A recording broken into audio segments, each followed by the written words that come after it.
advice. I just wanted to mention or kind of throw the ball towards Becky. I thought that you might have had a point just before we got into the retail horrors. I have a retail horror story of my own, but I don't want to get into it. Or maybe I will if we have time.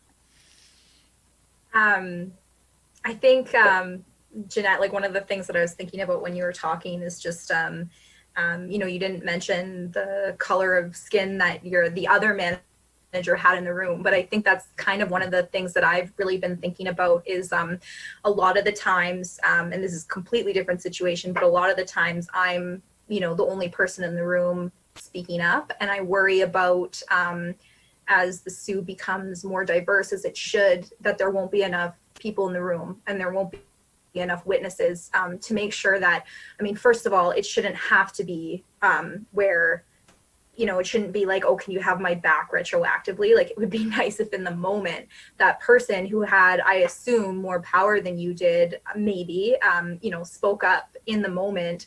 And of course that leads to you also kind of made me think about how it does lead to two different issues in my mind about like power disparities. Like, I'm always aware, I'm white, and I'm always aware of that power disparity and what that means when I'm in a room and when I hear things like that, and how I should be using my voice. But it also makes me really aware of like who else is in the room. Is it my boss? Is it someone who's going to have a lot of control over my career?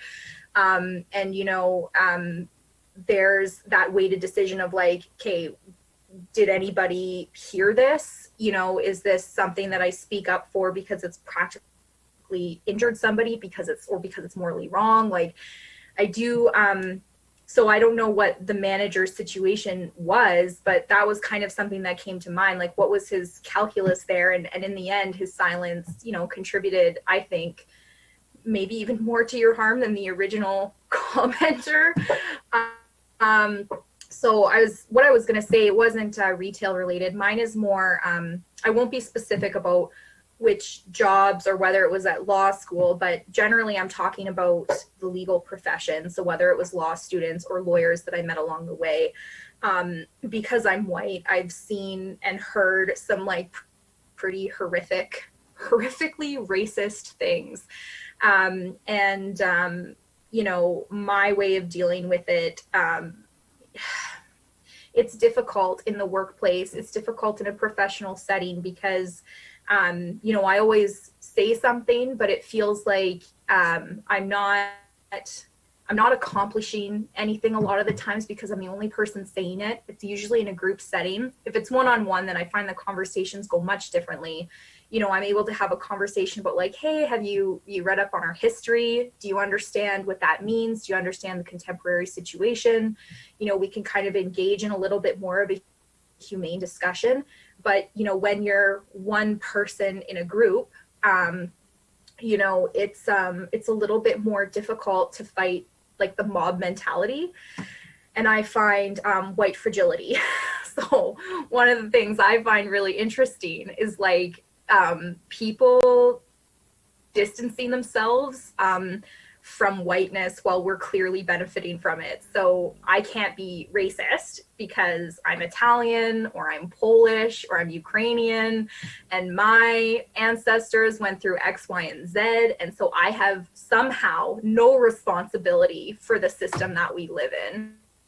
And I can say that from my perspective, like, I find them truly disappointing when I hear them in the legal profession because you have to ignore history, you have to ignore facts, you have to ignore reason, and you have to ignore the friggin' human rights code in order to get to that place. And it's completely, it's completely opposite to our obligations as lawyers. Like, I don't see how